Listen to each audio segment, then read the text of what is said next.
Buenas tardes. Buenas tardes. ¿Cómo están? Buenas tardes. ¿Bien y usted? Pablo. Bien, bien, gracias. Bien, Pablo. Vamos a dar, como siempre, un par de minutos para que los y las demás se conecten.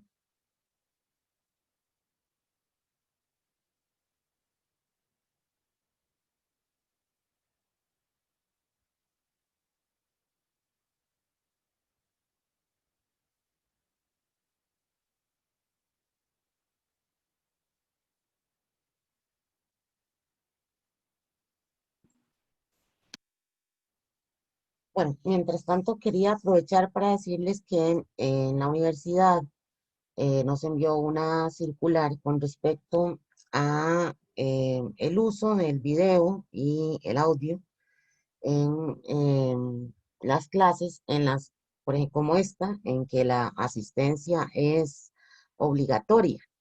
Entonces, si ustedes tienen asistencia obligatoria a un seminario o a un curso como este, deberían tener activados los videos y el audio para que puedan participar, porque estos cursos son de asistencia obligatoria. Por lo tanto, aquellos profesores que eh, si solamente ven el nombre, como es el caso de muchos de ustedes que han estado solamente con el nombre conectados, los pueden poner perfectamente ausentes y ustedes no tienen forma de reclamar de que han estado asistiendo al curso, por lo que les sugiero activar sus videos y audios en este curso. Además, Disculpe, eh, sí, Andrés. es que con respecto a lo del audio, sería más bien, es que no sé si es mejor que lo tengan activado siempre, porque No, no, digamos, no, no, pero que lo tengan disponible. ah, Tal vez es a eso que será- me refería, Andrés. Ajá. Gracias más bien por tu aporte. Aparte, deberían tener el nombre completo, no, por ejemplo, solamente hay gente que me aparece como Katia o Amanda, digamos, por decir algo. Deberían tener sus nombres completos en cada una de sus conexiones con apellidos. No pueden tener memes ni imágenes que no los representen. O sea, deberían tener fotos porque cualquier profesor los puede expulsar de la reunión si así lo desea, si no tienen ustedes o una foto o bien sus nombres descritos. Eso se los estoy diciendo, no es que nosotros vayamos a hacerlo o don Luis vaya a hacerlo, pero sí que ustedes tomen nota de esto porque en cualquier curso que el profesor desee hacerlo o algún reclamo que tengan que presentar, si tienen este tipo de cosas en sus identidades virtuales, no van a poder presentar esos debidos reclamos. Además que cuando vayan a escribir a cualquier profesor, deben utilizar el correo institucional, les recuerdo. Y en el correo que vayan a enviar, deberían poner su nombre, su número de carnet, su nombre completo, nombre y apellidos, un número de carnet, o carnet, el nombre del curso, el número de grupo y su horario, para que también si en alguna eventualidad tienen que presentar algún documento como evidencia de que se lo han mandado al profesor, tengan validez esos documentos que están ustedes enviando. Sobre todo porque ha habido un aumento de casos de COVID entre la población estudiantil y hemos estado recibiendo documentos de la caja, entonces me mandan tal vez el documento, pero no sabemos ni de qué grupo es. Recuerden que Don Luis no tiene eh, pocos estudiantes, son mucho más de 200, y entonces no solamente Don Luis, sino la mayoría de profesores de la universidad, por lo que cuando vayan a hacer envíos de correos o inclusive cuando me escriban en el chat, me pongan también, profe, soy tal persona, del grupo tal, horario tal, para que yo también tenga cómo reconocerlos, porque muchas veces me ponen profe, no me voy a conectar hoy porque tal y tal y tal cosa, y no sé realmente de qué grupo es y después no les justifico la ausencia, aunque tal vez les haya dicho que sí. Entonces es importante que recuerden todas estas cosas. Bueno, sin más que decir, nos vemos ahora más tarde y los dejo con el profesor.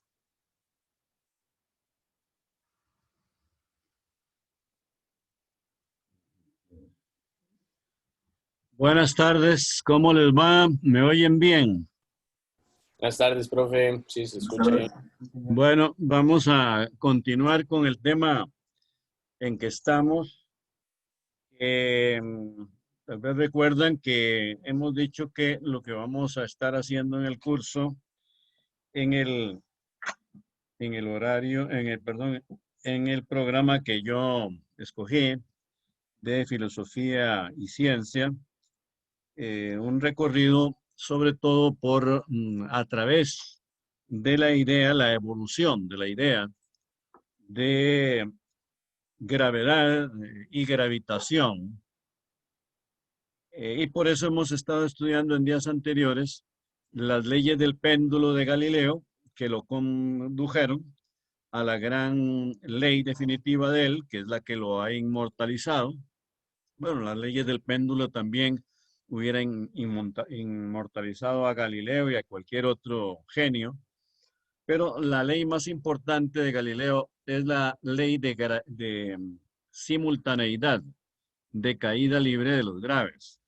Yo lo que siempre procuro es que ustedes, y mi experiencia en estudios generales, es que ustedes se comprenden y se interesan por esto que a mí me parece esencial, y es observar la vinculación que hay. Traten de anotar todo lo que puedan, porque los apuntes, siempre insisto en esto, son el material más disponible para que ustedes al final me preparen una síntesis del curso con base en los temas que ya enunciaremos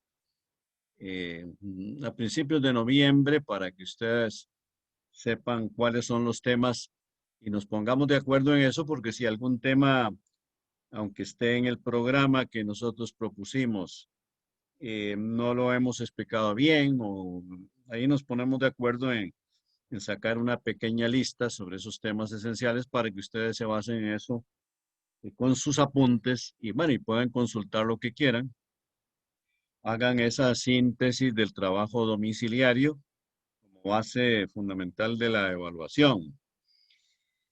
Y la última vez, bueno, ya explicamos las leyes del péndulo, la ley de simultaneidad de caída libre de los graves de Galileo, que recuerden que pues, lo que consiste es en que todos los cuerpos ligeros o pesados aceleran igual en caída libre. Caída libre es sin ningún obstáculo, sin viento, sin ninguna perturbación en su trayectoria. Aceleran igual y llegan al mismo tiempo, por eso es ley de simultaneidad, al mismo tiempo al suelo. Y además, algo muy importante, que Galileo descubrió que esa aceleración de la caída libre de los cuerpos se determina por los cuadrados de los tiempos. Esto es muy importante que lo subrayen, los cuadrados de los tiempos. O sea que es una ley física y aritmética, y que Galileo descubrió que son el ritmo se rige por el tiempo y no por la cadena aritmética del tiempo, sino por por el cuadrado. Por lo tanto, es un aumento, esa aceleración, un aumento regulado por los cuadrados de los tiempos, no los cuadrados del espacio, sino los cuadrados de los tiempos. Esto es fundamental. Uno de los grandes descubrimientos de la historia de la ciencia es que y que tiene precedentes en la filosofía de la Edad Media, en la filosofía de Aristóteles, que el tiempo es el correlato del movimiento, pero además no es simplemente la cadena aritmética simple, 1, 2, 3 hasta infinito, sino que es un salto por los cuadrados de los tiempos. Por tanto, una auténtica cadena, con eslabones fijos, pero no continua, sino que hay esa discontinuidad porque va saltando por los cuadrados. Y el cuadrado, pues ustedes lo recuerdan por el colegio, pues es multiplicar una cantidad por sí misma, como la raíz cuadrada es lo contrario, dividirla por sí misma. Y me interesa que ustedes vinculen esta ley de simultaneidad, de caída libre de los graves, o los cuadrados de los tiempos, con la tercera ley astronómica de Kepler. Kepler se escribe con K, y así como suena Kepler. Johannes Kepler. J-H, Agnes, J-H, Agnes Kepler. Si quieren poner el nombre completo. O simplemente Kepler, que es como se le cita siempre. Esas tres leyes astronómicas las vamos a anotar ahí en sus cuadernos, las anotan ustedes. Solamente enunciarlas sin entrar, porque la que sí me interesa analizar un poquito es la tercera, porque en la tercera, bueno, las tres son importantes. La primera ley astronómica de Kepler indica que la órbita que recorre un planeta en torno al Sol es una elipse. No es totalmente circular como se había supuesto hasta incluso en Copérnico, a pesar de la gran reforma copernicana. Copérnico siguió ajustado a la tradición greco-latina del círculo, porque los griegos adoraban el círculo, les parecía la figura perfecta, por aquello de la equidistancia de todas sus partes posibles a un centro, esa armonía, esa belleza de la armonía, les parecía que era la expresión de una ley universal, y estaban equivocados al aplicar por ejemplo, a los sistemas planetarios la circularidad, porque Kepler descubrió que las órbitas que recorren los planetas en torno al Sol no son un círculo perfecto, sino que son un círculo ovalado, podríamos decir, o sea, una elipse. Y la diferencia entre una elipse y un círculo es que la elipse tiene dos focos, dos centros, no uno solo.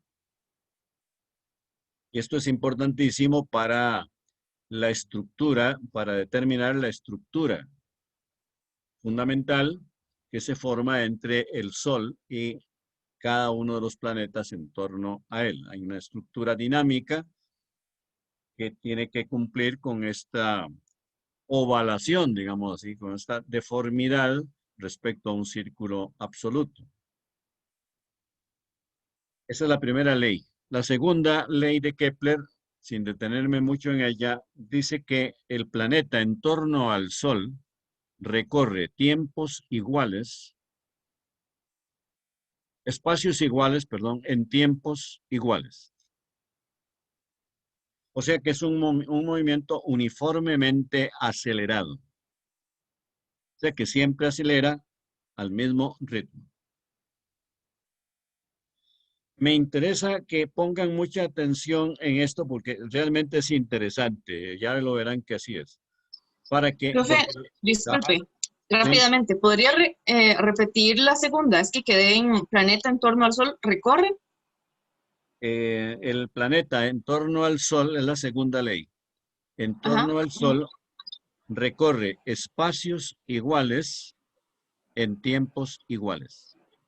Gracias. Pongan entre paréntesis que eso significa que la evolución es un movimiento uniformemente acelerado.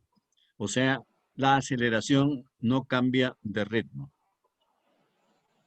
Pero lo que me interesa es que esa segunda ley que descubrió Kepler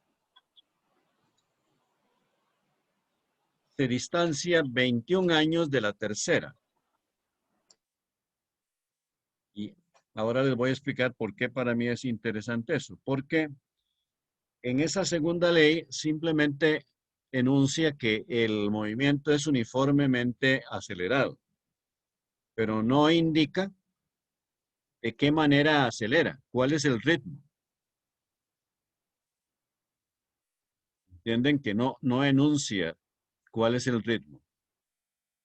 Eso es como que Galileo dijera, bueno, todos los cuerpos ligeros y pesados aceleran igual y caen al mismo tiempo, sin decir cuál es el ritmo. Galileo descubrió que eran los cuadrados de los tiempos. Por tanto, que el aumento de velocidad iba saltando por el cuadrado de cada uno de los eslabones. O sea, es un ritmo potenciado al cuadrado, no simple. Pero ¿supo cuál era la aceleración? Cuando enunció esa segunda ley, yo supongo que es lógico que lo supongamos, que Kepler no había descubierto de qué manera aceleraba. Descubrió simplemente por todas las observaciones que le había brindado su maestro Tycho Brahe, que se escribe con H intercalada, Brahe, danés, Tycho Brahe. Tycho se escribe con Y. Tycho Brahe, maestro de Kepler, era un astrónomo que realizó grandes observaciones y apuntes, y basándose en esos apuntes de Tycho Brahe, Kepler extrajo, elaboró las 3 leyes astronómicas. Y por lo que creo que cuando Kepler elaboró esa segunda ley, no sabía de qué manera aceleraban, aparte de que sí descubrió que era un movimiento uniformemente acelerado, pero no dijo qué ritmo. Si era al cuadrado, al cubo o a la potencia que fuera, no lo dijo. O si era simple. Pareciera que creyó al principio que era simple, pero 21 años después, al enunciar la tercera ley, ahí sí aparecen los cuadrados de los tiempos. ¿Quién fue el que habló? No sé si fue Pablo Rojas o, bueno, ¿quién fue el que habló ahora? A ver, ¿qué le parece esto? Bueno, es que me refería, bueno, no sé si yo, me refería a que, digamos, la aceleración es un número, ¿cierto? Andrés, ¿verdad? Sí. Sí, sí. O sea, Galileo supo cuál era ese número. Pero 21 años después, cuando enunció la No, pero tercera ley. me refiero a Galileo, no a Kepler. Perdón, a Kepler. Sí, Galileo sí. Galileo descubrió que la caída de los graves, es que lo que quiero es comparar la ley de Galileo de caída de todos los cuerpos, ¿verdad?, que son soltados, caen, aceleran al mismo tiempo y caen, aceleran igual y caen al mismo tiempo, pero descubrió Galileo que aceleraban por el cuadrado de los tiempos. Mientras que en la segunda ley de Galileo descubre que el movimiento de los planetas, porque las leyes de Galileo son de los planetas, entonces estamos estableciendo conexión, porque es la misma gravedad, conexión entre el fenómeno de caída de cualquier cuerpo y la caída sin fin porque no cae encima del Sol, sino que se mantiene en su órbita por la ley de acción y reacción, que es la tercera ley de Newton. Hay una resistencia de los cuerpos por su peso a ser absorbidos por la gravedad y la gravedad los mantiene en movimiento. Esta es la acción recíproca que mantiene en su órbita a los planetas. Entonces, Kepler, con una genialidad increíble, siguió estudiando esto y descubrió la tercera ley, que ya es una ley dinámica y estructural de las órbitas planetarias recorridas por cada planeta en torno al Sol. Y la enuncia como que los cuadrados de los tiempos, ahí aparece, vean ustedes la ley de Galileo, aritmética, de caída por los cuadrados de los tiempos, aparece en la tercera ley de Kepler. No aparece en la segunda porque Kepler no lo sabía. Si lo hubiera sabido, lo hubiera puesto. ¿Qué no lo puso? ¿Qué pensás, Andrés? Sí, pero la aceleración de los objetos en la Tierra y la aceleración de los planetas no es la misma. ¿Perdón? La aceleración de los cuerpos en la Tierra, o sea, la aceleración que descubrió Galileo y la de Kepler no es la misma. No, pero es el mismo fenómeno. Ya, ya. El mismo fenómeno gravitatorio. Entonces, ¿cómo ves esto? De que en la segunda ley, Galileo no sabía que ese movimiento uniformemente acelerado de todos los planetas en torno al Sol se regía por los cuadrados de los tiempos. Lo sabe 21 años después cuando enuncia la tercera ley, porque en la tercera ley dice que los cuadrados de los tiempos de revolución de un planeta en torno al Sol se corresponden con los cubos de las distancias medias al Sol.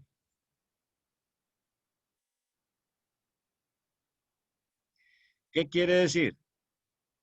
Que el movimiento de un planeta en torno al Sol se rige por los cuadrados de los tiempos. Y se corresponde esa ley, que es la misma ley de Galileo, solo que Galileo la descubrió aquí en la Tierra con la caída de los cuerpos. Pero ya en las leyes de Kepler, que son astronómicas, el fenómeno universal es la gravitación. Los cuerpos, o sea, un cuerpo se gira, un planeta gira en torno al Sol por la misma razón que una piedra que la soltamos cae.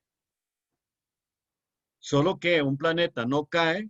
Yo no sé si vos ya ves claro que por qué, yo lo acabo de decir, pero no sé si vos lo has estudiado antes, por qué un planeta gira en torno a su órbita y no es absorbido por la gravitación intensísima del Sol.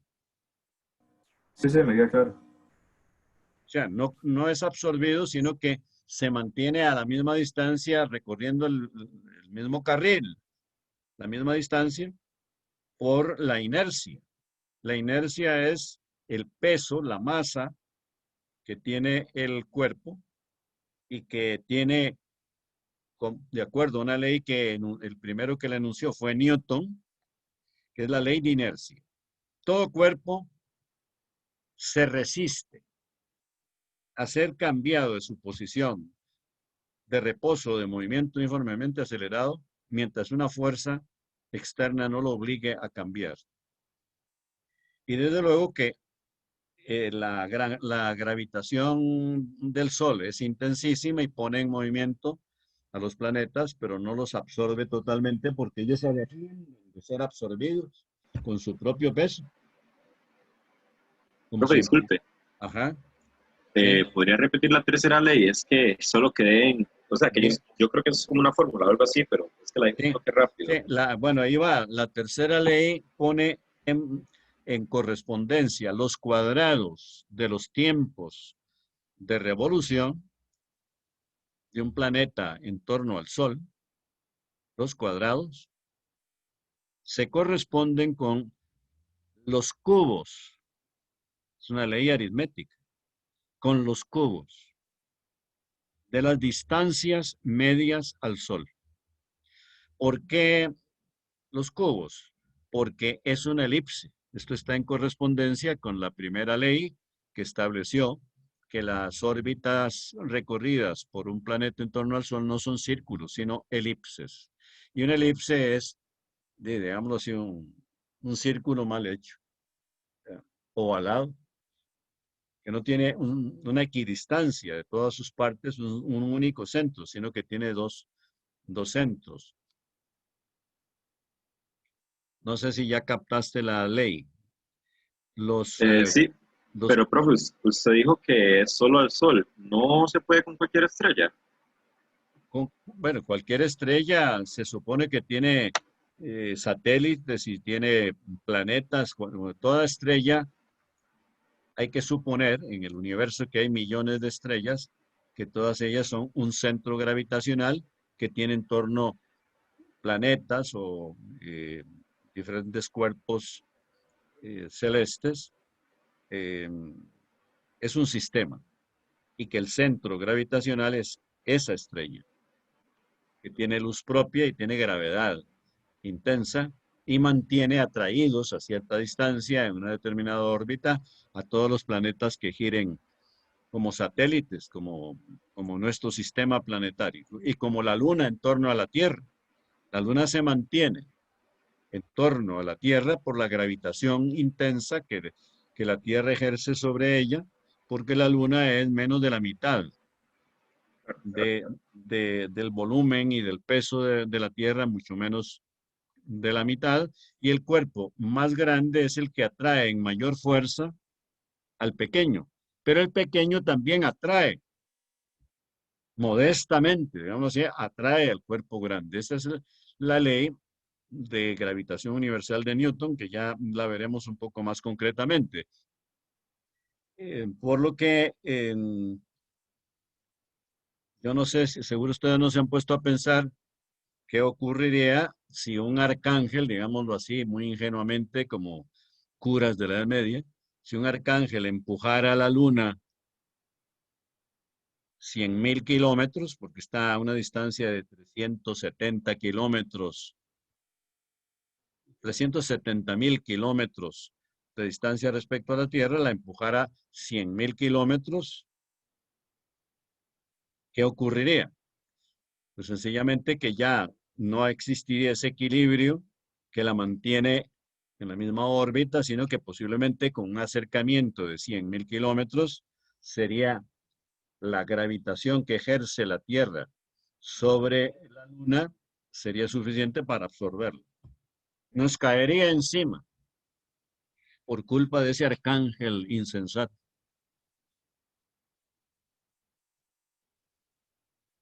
Entonces me interesa, bueno, dos cosas, empezando porque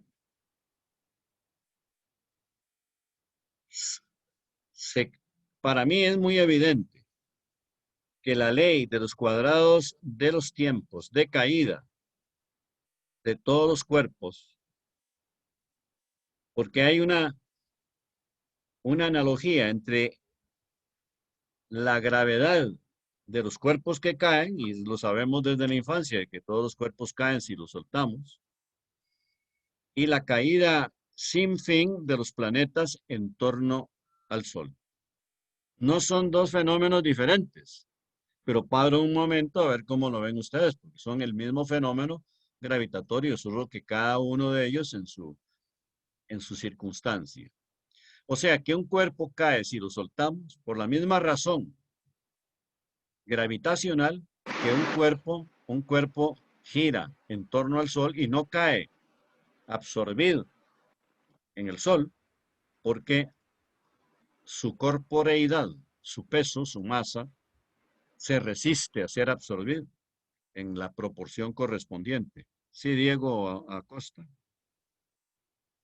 Quería hablar, Diego, o quien sea. Bueno, entonces, yo no sé, me gustaría que alguno o alguna de ustedes, no sé si le puedo pedir a Roberto González. Le veo ahí. Sí. Bueno, es que me da Estoy- risa acabo de porque poner la cámara. porque te veo un peinado diferente, o sea que estás ensayando looks. Ah, no. Bueno, entonces, bueno, no. No, son los audífonos. No, mejor no te hubiera dicho nada, porque ya es mejor, no es una broma. Bueno, lo que quiero es que, bueno, ¿querías hablar o qué querías preguntarme? No Bueno, no, entonces, acabo de activar la cámara. bueno, que lo que quiero que ustedes observen y ver si me dan la razón, porque yo no he encontrado en toda la bibliografía que he leído sobre esto, esta interpretación. Hay que tomar en cuenta que el recorrido que nosotros vamos a hacer hasta donde haya tiempo de la física del siglo XX, saltando ya de Newton a Max Planck, es filosofía, física y filosofía de la física. Y que el principio de Galileo, de caída de los cuerpos, es el mismo que rige en el movimiento de los planetas en torno al Sol. Son los cuadrados de los tiempos. Pero Kepler, cuando descubrió la segunda ley, que indica que los planetas giran en torno al Sol mediante un movimiento uniformemente acelerado, no había descubierto que ese movimiento uniformemente acelerado tenía un ritmo por los cuadrados de los tiempos. Porque si lo hubiera sabido, lo hubiera puesto en la ley. ¿Y cómo sé yo que lo supo 21 años después? Porque en el enunciado de la tercera ley, él tardó 21 años en pasar de la segunda ley hasta descubrir la tercera. Ya aparece ahí los cuadrados de los tiempos. Y se refiere al mismo movimiento, no se refiere a otro movimiento. ¿Qué pensás de esto, Roberto González?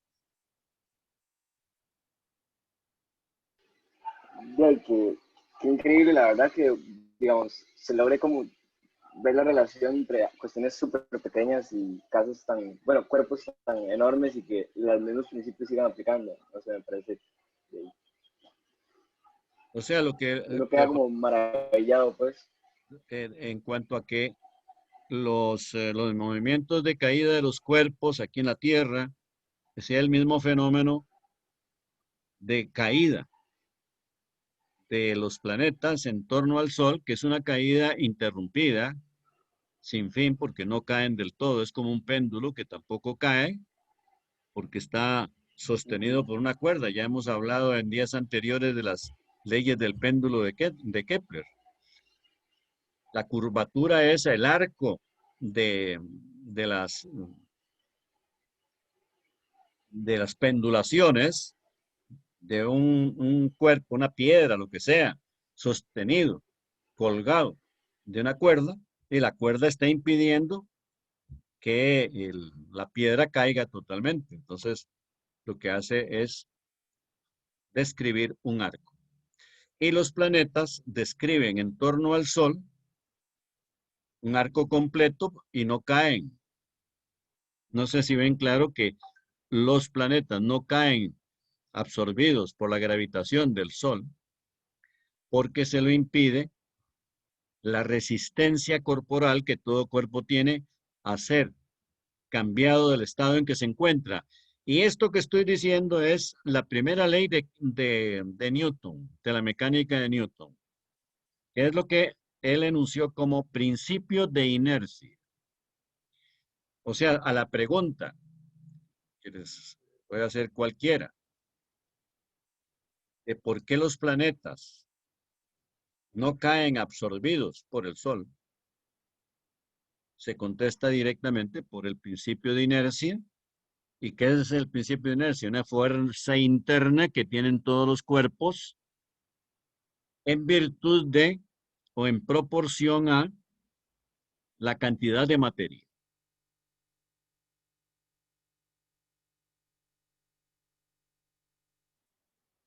O sea que todo cuerpo se defiende, digámoslo así en términos humanos, se resiste, opone una fuerza interna que le da la masa que tiene a ser movido.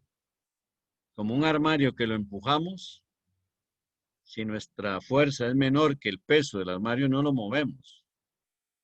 O si somos varios, lo podemos mover porque entonces equilibramos la fuerza que tenemos entre 2 o entre 3 para mover el armario porque el peso impide sacarlo de donde está. Es la inercia. ¿Y qué es la inercia? Bueno, estoy diciendo el peso. ¿Y el peso de qué depende? De la masa. Cuanta más masa tenga un cuerpo, más resistencia opone a ser cambiado de donde está. Y una de las grandes ideas de Newton, grandes descubrimientos de la historia de la ciencia humana, es que esa resistencia de un cuerpo a cambiar no solo la tiene cuando está parado, sino cuando está también en movimiento uniformemente acelerado. O sea que para acelerar más un cuerpo, ustedes lo saben, si van en carretera manejando, y que para aumentar la velocidad tienen que presionar más el acelerador y, y más combustible, etcétera. Bueno, tiene que haber más energía. Porque aunque el cuerpo, el vehículo en movimiento necesita menos aceleración para acelerar porque hay ahí una reserva permanente de aceleración. O sea, al principio, cuando el carro está parado, se necesita para el arranque que esté en primera y acelerar bastante porque por la inercia. Esta inercia va aligerándose con el movimiento. Pero si se va a 70 kilómetros por hora, si se quiere llegar a 75, hay que acelerar más. Eso lo sabemos todos. Porque hay siempre una resistencia. Si no hubiera esa resistencia, podríamos acelerar todo lo que quisiéramos sin necesidad de, o sea, podríamos aumentar la velocidad sin meter el pie en el acelerador. En todo momento, el cuerpo, aunque esté acelerado, para Newton está en un estado inercial. Me gustaría saber si esto lo van entendiendo ustedes bien. No sé si Gloriana Valerio quisiera hablar en este momento algo, sin ningún compromiso, a ver cómo lo ve. Esto de, bueno, sobre todo me interesaría esto de que la caída de los cuerpos, ley de Galileo, es el mismo fenómeno de caída de los planetas en torno al Sol, que es una caída interrumpida, a medias, que se mantiene siempre cayendo eternamente a la misma distancia, porque hay una resistencia del cuerpo, del planeta, a ser definitivamente, o sea, que caiga en vertical absorbido por el Sol. Bueno, o cualquiera de estas cosas. Y si quedó claro, por ejemplo, esto de que Galileo no descubre Kepler no descubre que el movimiento uniformemente acelerado de los planetas en torno al Sol se rige por el cuadrado de los tiempos. Igual que se rige por el cuadrado de los tiempos, según la ley descubierta por Galileo, la caída de los cuerpos. O sea, que un cuerpo, una piedra, lo que sea, cae de la misma manera, con un movimiento uniformemente acelerado, regido por el cuadrado de los tiempos, igual que por el cuadrado de los tiempos se rige un planeta que acelera en torno al Sol. ¿Qué opina usted, Gloriana Valerio, de este fenómeno? Dino, profe, en realidad lo estaba analizando, pero no sé exactamente, digamos, por qué usted compara esos dos fenómenos. O sea, como qué explicación le da a usted para decir, bueno, sí, es el mismo. Es que es el mismo fenómeno de gravitación universal. O sea, los planetas se mueven en torno al Sol por la misma ley de gravitación universal que enunció Newton. O sea, Newton se apoyó en las leyes de Kepler para elaborar la ley de gravitación universal. Y aunque yo he leído muy bien la obra de Newton y no sé si por vanidad, por intriga o porque no conocía directamente la obra de Galileo, lo cita una o dos veces y con poca fuerza.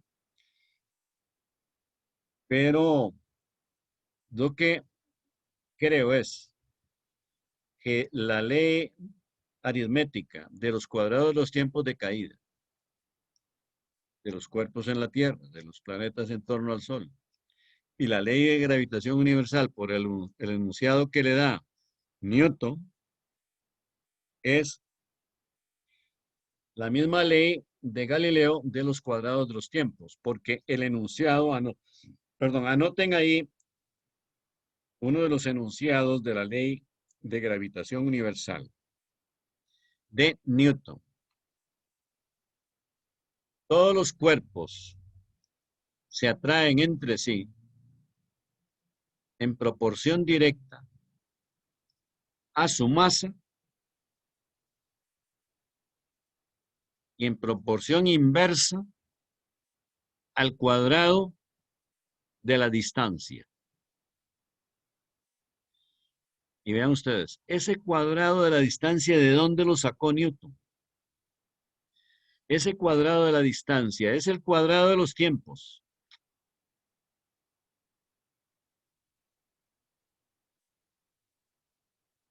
Porque la distancia está implicada en el dinamismo de atracción mutua de los dos cuerpos. Entonces, a la pregunta que me acaba de hacer Gloriana, le contesto eso, porque en la ley de gravitación universal no está distinguiendo el fenómeno gravitatorio en la Tierra o en los planetas. Es universal, es el mismo. Ya lo captó Gloriana. Esto, de que es el fenómeno universal de gravedad, de gravitación. Sí, profe, ahora sí me quedó más claro, gracias. No sé, y ahora para preguntarle a Felipe López, lo veo ahí muy fijo, no sé si detrás de la fotografía está él. No es por comprobar si estás detrás, sino por si se te ocurre opinar algo. O si no está disponible en este momento Felipe, puede ser José Gabriel.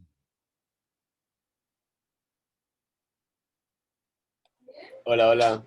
Hola. ¿Cuál fue ¿Podría repetirme la pregunta, profe? Sí, es que estoy tratando porque, aunque explicado así, pues es filosofía de la física, más que física. Por eso es muy difícil encontrar un libro de física estas explicaciones. Tiene que ser física, pero también filosofía. Y lo que estoy tratando de explicar es que la ley de Galileo de los cuadrados de los tiempos de aceleración de un cuerpo en caída libre es la misma que enuncia la tercera ley de Kepler como los cuadrados de los tiempos en correspondencia con los cubos de las distancias medias al Sol. O sea, okay. Y entonces en la ley de gravitación universal enunciada por Newton, aparece también ese cuadrado. Entonces yo me pregunto, bueno, ¿de dónde sacó Newton este cuadrado? Porque es proporción directa a la masa. Todos los cuerpos se atraen entre sí en proporción directa a su masa y en proporción inversa al cuadrado de la distancia. O sea que cuanto más lejos estén dos cuerpos, menos se atraen. Cuanto más cerca estén, más intensa es la atracción entre ellos. O sea, esto es evidente. Pero que además eso tenga una proporción respecto a los cuadrados de la distancia, o sea que las distancias entre los dos cuerpos determinan por los cuadrados de los tiempos, o sea, son los cuadrados de los tiempos los que están ahí en juego. No lo enuncia así Newton. No sé por qué, pero Newton dijo que todos los cuerpos atraen entre sí en proporción directa a su masa y en proporción inversa al cuadrado de la distancia. Inversa al cuadrado de la distancia. Pero esa distancia, ante todo, más que distancia espacial, es distancia dinámica. O sea, Distancia dinámica y por tanto temporal. Porque el tiempo es el que determina el movimiento, no el espacio. Y entonces, eso quiere decir que ese cuadrado de la ley de gravitación universal enunciada por Newton es el mismo que los cuadrados de revolución de los planetas en torno al Sol que aparece en la tercera ley de Kepler, y es el mismo cuadrado de los tiempos de caída de cualquier cuerpo aquí en la Tierra. Como tenía la inquietud Gloriana, pues ya le contesté que es el mismo fenómeno aquí en la Tierra, en el universo y donde sea. Es una condición gravitacional que tienen todos los cuerpos. No sé cómo lo ves. Y eso, profe, pero igual eso varía dependiendo de, digamos, con esto de la gravitacionalidad, como eso varía dependiendo del planeta, o sea, como la fuerza de atracción, ¿verdad? Además, tenía otra pregunta. Ajá. ¿Usted qué piensa de la curvatura del tiempo? ¿Cree que es posible?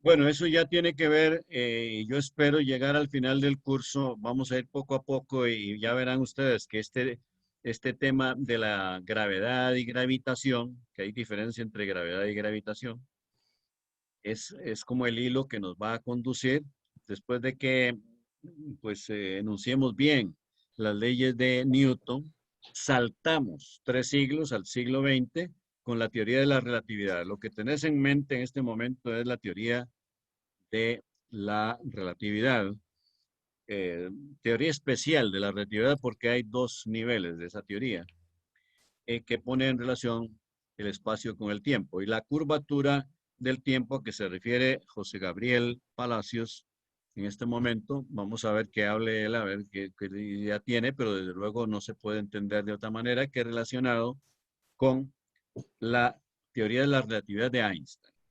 Sí, bueno, lo que yo le preguntaba era para ver cuál era como su opinión respecto a esta pregunta, si creía que es posible, o sea, respecto a la teoría de la relatividad,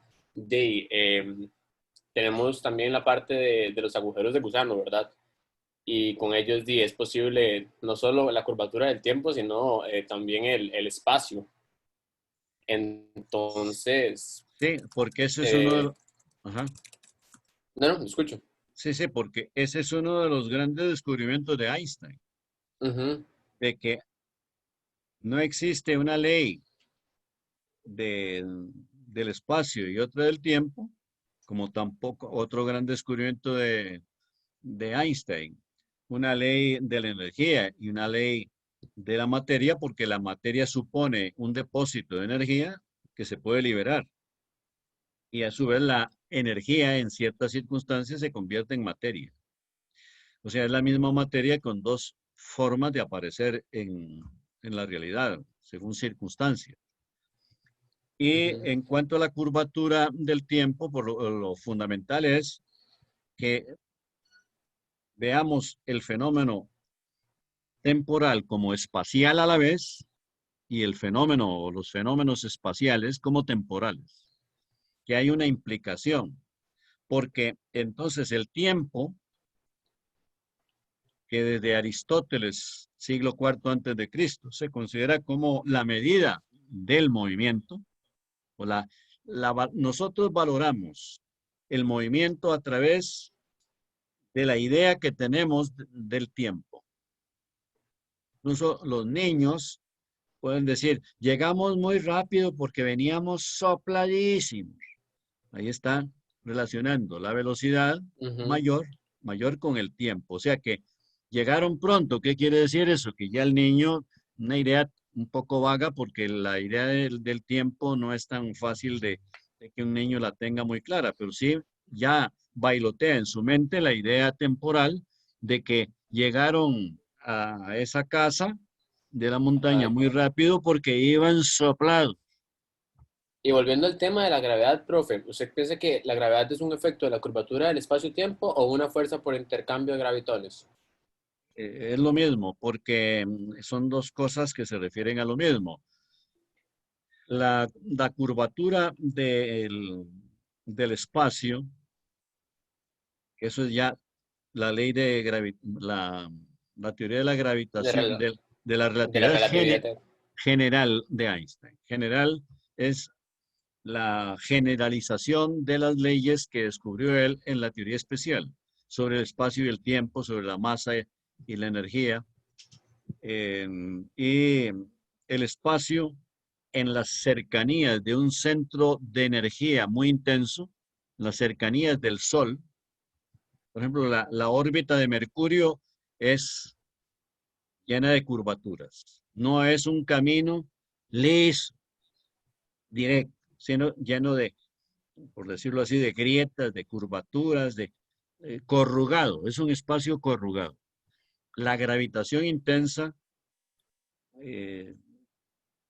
produce grandes irregularidades, intensas irregularidades en el espacio. Y por eso la órbita de Mercurio en torno al Sol, que es el planeta más cercano al Sol, es completamente irregular, mientras que la órbita de los planetas más alejados del Sol, Júpiter, Saturno, Plutón, son prácticamente circulares. Podríamos decir que círculos absolutos. Porque ahí la gravedad es mínima respecto a la gravedad que sufren los otros, ¿sí? Entonces, digamos, nosotros, si revolviendo a la parte de la teoría de la relatividad general, nosotros podríamos que, digamos, igual que con el electromagnetismo, estas perturbaciones de interacciones débiles y interacciones fuertes, digamos, gravitatorias, se pueden visualizar como un campo, digamos, tejido, ¿verdad? Para poder aplicar la teoría de la relatividad general de Albert Einstein. Sí, sí, perfecto. Bueno, y entonces ahora te quiero preguntar si vos ya, que veo que estás bastante enterado y entendés mucho de esto, si sabes por qué hay agujeros negros en las metagalaxias.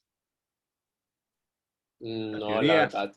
La teoría de los... Es que me parece que hace un momento mencionaste los agujeros negros, ¿o no? Sí, sí, pero la pregunta que es que no me acuerdo si fue más bien en la hora guía que estuvimos hablando de que...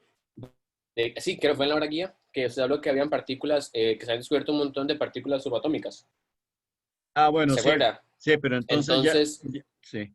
Pero ya veo que la preocupación tuya es más bien no astronómica, sino microfísica. O sea, de la estructura intratómica, estructura de los átomos, porque las partículas elementales están dentro de los átomos y ya se han llegado a clasificar como 120 o más, 120 partículas elementales, y de ahí no se puede pasar mucho porque ya las partículas, al aplicárseles una tecnología a su mismo nivel, lo que se hace es alterar las que ya existen. Ese es lo que lo que llamó Heisenberg el principio de incertidumbre. Sí. La alteración del fenómeno al aplicarle una técnica que está al mismo nivel electromagnético altera, o sea, las luces, para poner un ejemplo, las luces de un estadio no empujan a ningún jugador. Sí, exacto, porque sí, la masa es muy, muy pequeña. Pero la pregunta, es que también mencionaba el tema de las partículas subatómicas porque habíamos definido que lo más rápido era la luz, ¿verdad? Pero ¿cómo es que estas partículas, a pesar de, digamos, de moverse a esta enorme velocidad, digamos, estos fotones, cómo la gravedad las afecta muchísimo más, muchísimo, digamos, como un agujero negro que se trae, digamos, la gravedad hace que curve esta trayectoria de la luz y lo empuja hacia adentro? Esa era la pregunta de agujeros negros que tenía Bueno, antes. pero te quiero aclarar que no mezclemos entonces los agujeros negros astronómicos, que son, porque yo por un momento creí que a eso te referías, de las metagalaxias, que desde luego desde los telescopios más avanzados, que como el telescopio de Colorado me parece que es el más avanzado del mundo, de máxima precisión hasta el momento, esas metagalaxias, o sea, las galaxias más alejadas respecto al observador, o sea, aquí en la Tierra, tienen en sus centros aparece de lo que llaman agujero negro. ¿Y qué es lo que pasa o por qué hay ahí o por qué es negro? Y la razón es porque la concentración energética es tan grande que ni siquiera puede salir la luz. Hay una concentración máxima, de manera que la irradiación electromagnética, por lo menos a una percepción a esa distancia, no se capta. Sí, bueno, eso Eso que me es, decías de los sí, telescopios, el más sí, avanzado es el telescopio de horizonte de sucesos, que es el proyecto para, digamos, para tener todos los datos que vienen de las estaciones de ¿cómo se llama esa palabra? Interferometría, si no me equivoco. Pues, sí, entonces, sí, eso es bastante sí, interesante ese tema. pero creo que a lo que te refería era más bien a los agujeros negros de la estructura atómica. Y entonces te aclaro esto, por si acaso tenés confuso esto, de que en la estructura atómica hay un núcleo donde están los protones y los neutrones. En torno a ese núcleo, en órbitas, porque es la misma analogía, la misma imagen analógica de los planetas, en torno al núcleo giran los electrones. En órbitas elípticas, circulares, en fin, depende del elemento químico. ¿De qué se Sí, ahí trata? están los niveles de energía. Sí, sí, niveles de energía, y esa es la aplicación del gran descubrimiento de Max Planck a la estructura intratómica. Y entonces, agujeros negros son los espacios vacíos que ofrecen los átomos de algunos elementos para que sea posible lo que se entiende por valencia, que ustedes lo deben recordar por el colegio, que es la afinidad estructural entre un elemento químico y otro para formar un compuesto químico.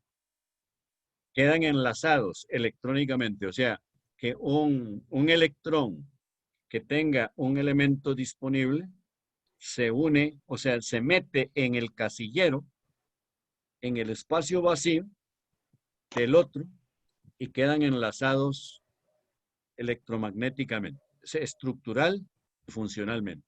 Y esto es, por eso a mí me parece que la expresión que se ha en las últimas generaciones, no sé desde cuándo, los jóvenes con una gran perspicacia y conocimientos científicos dieron en la expresión de que entre dos personas que se entienden muy bien hay química. Claro, si hay química quiere decir que por razones que todavía no se conocen en psicología, hay personas con las que podemos pasar mucho tiempo en un enlace amoroso, sentimental, o una amistad de esas que se llama a veces para toda la vida, cosa muy difícil, ¿verdad? Por una afinidad profunda que se está estudiando hasta genéticamente, a ver qué tienen algunas parejas que duran tantos años, mientras que la Sí, mayoría de las... exacto. Ajá, sí, Igual, digamos, está súper relacionado con la teoría atómica y los saltos de electrones, esos con los enlaces, ¿verdad? Entre los diferentes elementos que sí, permiten, sí. digamos, una mejor interacción o se En repelen, vez, dependiendo. sí, en vez de afinidad dicen que hay química o no hay química. ¿Y por qué terminaron? Nos gustábamos, pero no había química. O sea, descubrieron que no. Quiere decir que les faltaba ese casillero ahí para meterla. para meter la valencia. Me salió un chiste verde, pero bueno, disculpen. Y entonces, bueno, eso es lo que ahora vamos a ver si hay tiempo para darles unas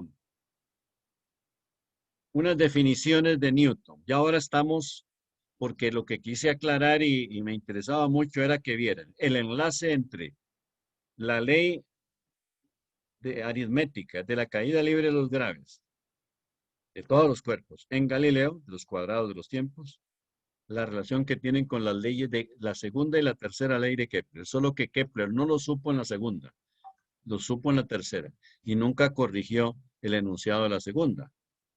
Hubiera podido añadirle, y ese movimiento uniformemente acelerado se rige por los cuadrados de los tiempos. No le dio la gana o no sé. A mí me extrañaría mucho que Kepler no se diera cuenta ya al enunciar 21 años después la tercera, no se diera cuenta de que ese cuadrado de los tiempos correspondía a todos los planetas en torno al Sol. Y que él en el enunciado de la segunda no lo puso. ¿Qué piensan ustedes? ¿Qué opinión tienen sobre esto? Porque es que para mí también el enunciado de Newton es que esta es la injusticia, no sé, o que no les da la gana, o por rivalidad entre genios, que creamos que ellos lo hicieron todos y sin precedentes, y eso no es así. Hay un enlace de las genialidades, de los descubrimientos entre sí, y la humanidad se va montando sobre los hombros de lo anterior para poder ver más allá. Eso es. Y porque me parecería muy raro lo de Newton, que los cuadrados de las distancias sean los cuadrados de los tiempos. Es muy raro que Newton no se diera cuenta de eso, porque la proporción inversa del cuadrado de las distancias es ante todo los cuadrados de los tiempos. No sé si ustedes saben por qué. Porque no es la distancia lo que determina el dinamismo de los cuerpos. Es el dinamismo que se forma entre ellos de atracción y reacción. ¿Ven claro esto? Antes de pasar a las definiciones, creo que vale la pena detenernos aquí. ¿Quién quiere referirse a esto? A ver cómo lo entiende. Profe, yo le quería hacer una pregunta. Es que usted ahora habló un toque de electromagnetismo y me recordó que, o sea, hablando de la relación que tiene lo de el R cuadrado en la fórmula de la ley de gravitación universal, que siempre me pareció vacilón en el cole, que creo que es la ley de Coulomb, que es prácticamente Sí, lo mismo que la ley de gravitación. Sí, sí, es la ley de gravitación universal llevada a ese nivel, a nivel atómico. Sin embargo, lo que le quería preguntar es, o sea, usted que estaba hablando de la relación, o sea, que es algo que siempre me pareció vacilón, ¿cómo lo ve usted? ¿Por qué cree que se dé esa igualdad, esa similitud, esa relación? Entre la ley de gravitación universal. No, es que usted estaba hablando con la de Kepler. O sea, bueno, perdón, es que no me di a entender. La ley de Coulomb. Ajá, ok. Esa es casi lo mismo que la de gravitación universal. Sí. ¿Por qué es que se da eso? Sí, a nivel electromagnético. Bueno, vea usted que lo importante que es la sugerencia de ustedes. Eso me recuerda que Faraday, el descubridor del campo electromagnético, y con base en la ley de Coulomb y los estudios, el que descubrió el electromagnetismo fue Ørsted, me parece que era danés. Ørsted se escribe, Ørsted, que fue el que descubrió que un campo magnético, una aguja magnética se afectaba por la cercanía de una corriente eléctrica y a su vez la corriente eléctrica podía inducir electromagnetismo. O sea que fenómenos diferentes de una misma naturaleza. Recuerdo a Galileo porque Galileo anduvo buscando y no lo encontró, claro está.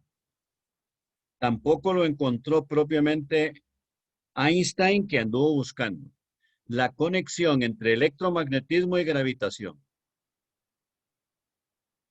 Y Newton, como anduvo buscando el origen de la gravedad, porque él confesó que no había descubierto, que descubrió esa ley de gravitación universal y ese enunciado que dio, pero que no sabía dónde se originaba o cómo se originaba la gravitación, la fuerza de gravitación universal.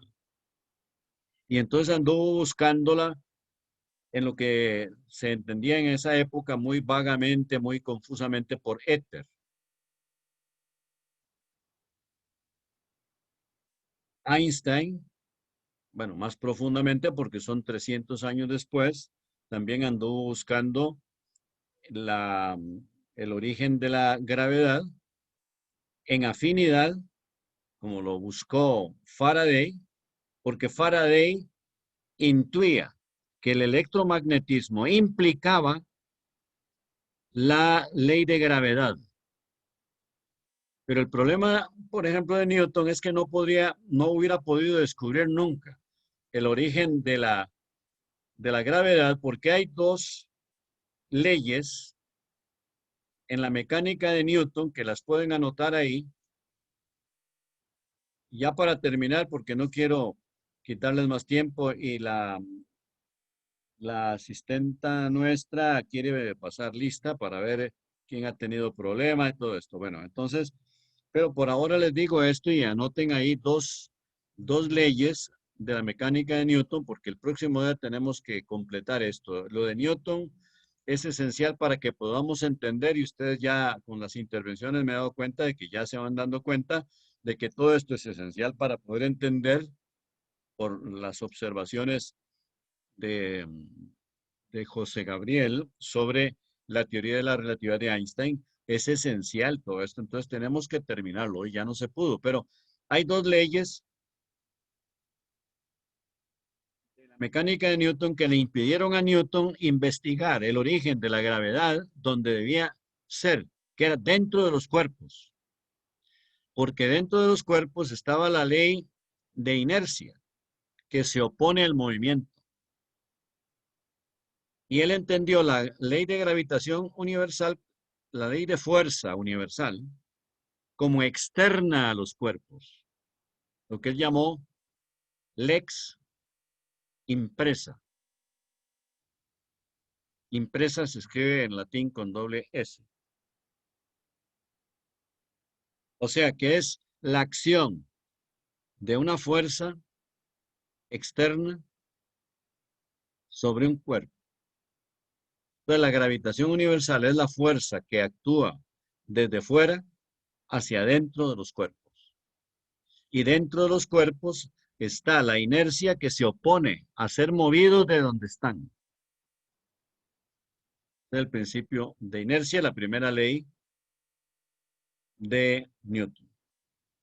Principio de inercia.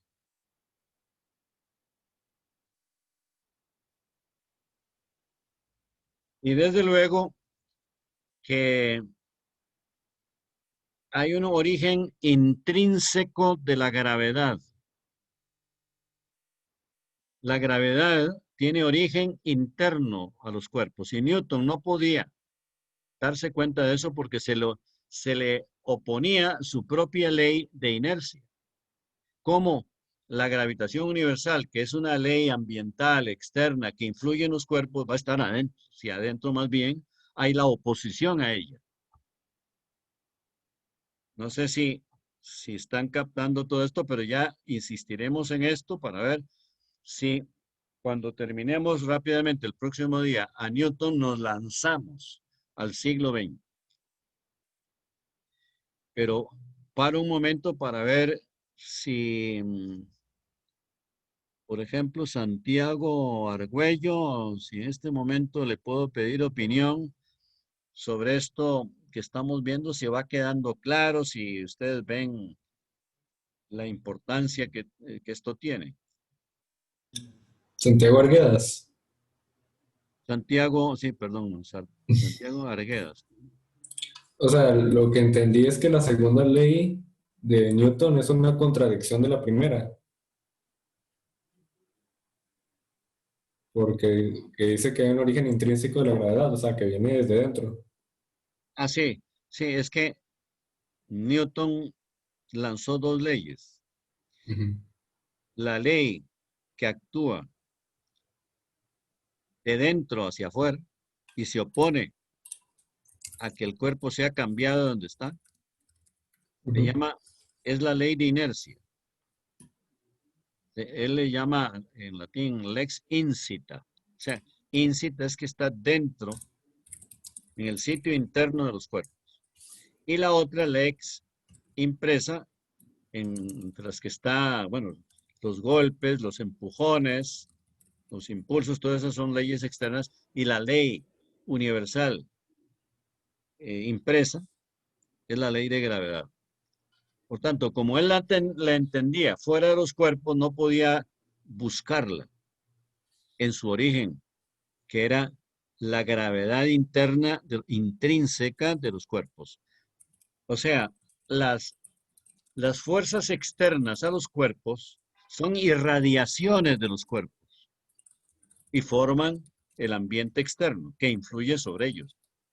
Pero no se puede concebir el origen de esa fuerza externa sin los cuerpos. ¿De dónde viene esa fuerza? ¿De cuáles cuerpos? ¿O es una fuerza sin cuerpo? Un fantasma. No sé, necesitaría los cuerpos. Habría que llamar por una ouija a Newton, claro, pero Newton siglo XVII, XVIII, no hubiera.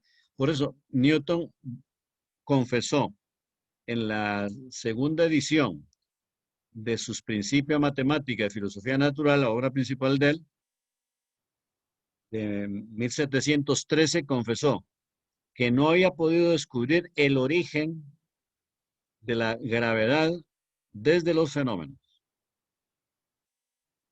Y no hubiera podido descubrirlo nunca porque él siempre entendió la gravedad como externa. Y el origen de la gravedad está en la materia misma. No es que no exista externamente, pero es consecuencia de los cuerpos, es irradiación.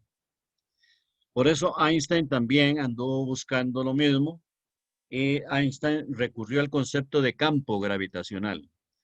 Pero resulta que el campo gravitacional es consecuencia también de la irradiación de los cuerpos. Pero bueno, todo esto poco a poco lo vamos asimilando. Entonces, me despido, mucho gusto y nos volveremos a ver dentro de 15 días y ahí les mandaremos en la próxima semana, que es asincrónica, algún, bueno, material sobre esto de Newton para que dentro de 15 días yo termine de explicarles a ustedes esto, que es muy interesante, pero un poquito engorroso, pero que ya con lo de hoy yo creo que ya ustedes se van dando cuenta de la importancia que tiene. Entonces, hasta luego.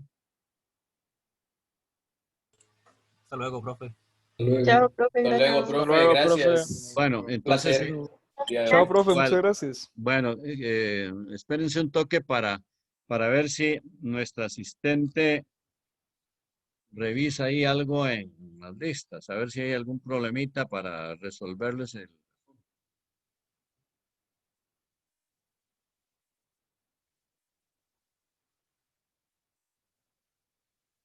Hola, hola, chicos, chicas.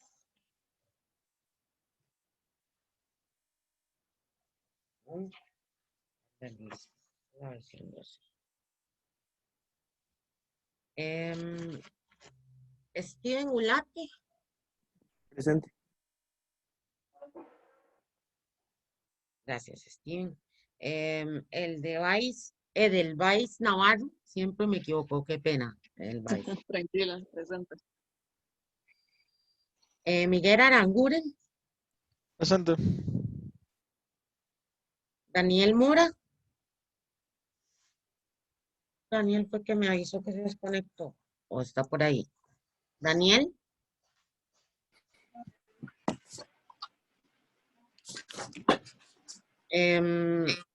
Gloriana Valerio. Presente. Diego Acosta. Presente. Justin Alvarado. Hola, presente. Gracias. Henry Álvarez. Presente. Gracias, Henry. Eiran Amador. Presente. Gracias, Eiran. María Claudia Arce. María Claudia, ahí la veo conectada. Santiago Arguedas. Presente.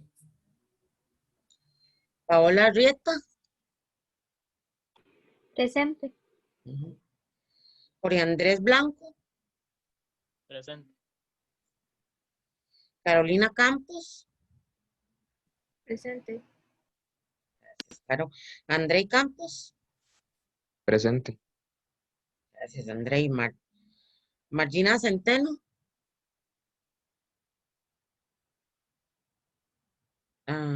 Está justificado. Esteban Corrales. Presente. Gracias, Esteban. Alison Cruz. Presente. Gracias, Alison. Andrés Díaz. Presente. Gracias, Andrés. Valentina Fonseca. Creo que me acaba de pasar un mensaje. No, Sofía. Valentina Fonseca.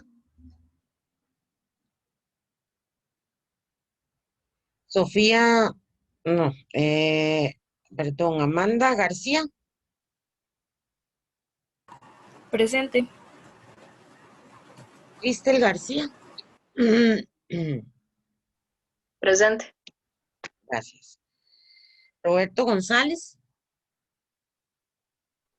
Presente. Emanuel González. Está Manuel. Presente. Sí, Emanuel. Se mejoró la conexión. Más o menos, ahí vamos. Sí. Christopher Hernández. Presente. Ana Laura Hidalgo. Presente. Gracias, Ana Laura. Edgar López.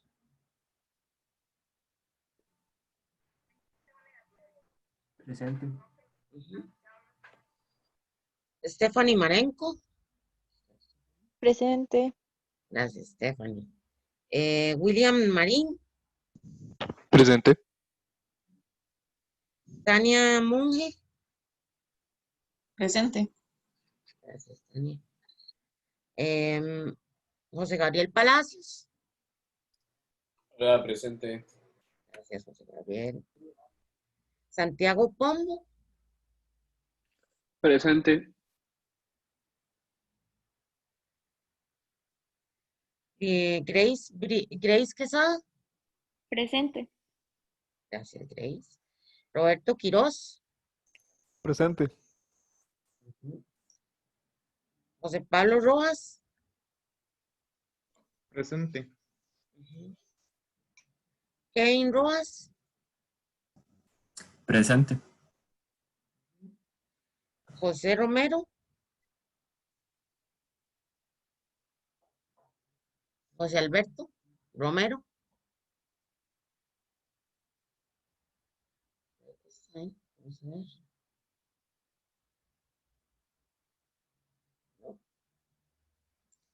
ver. Alison Salazar. Presente. Andrés Ibaja. Presente.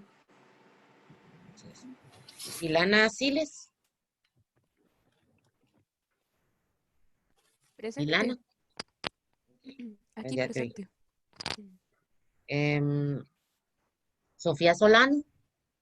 Presente. Gracias, Sofía. Brandon Zamora. Presente.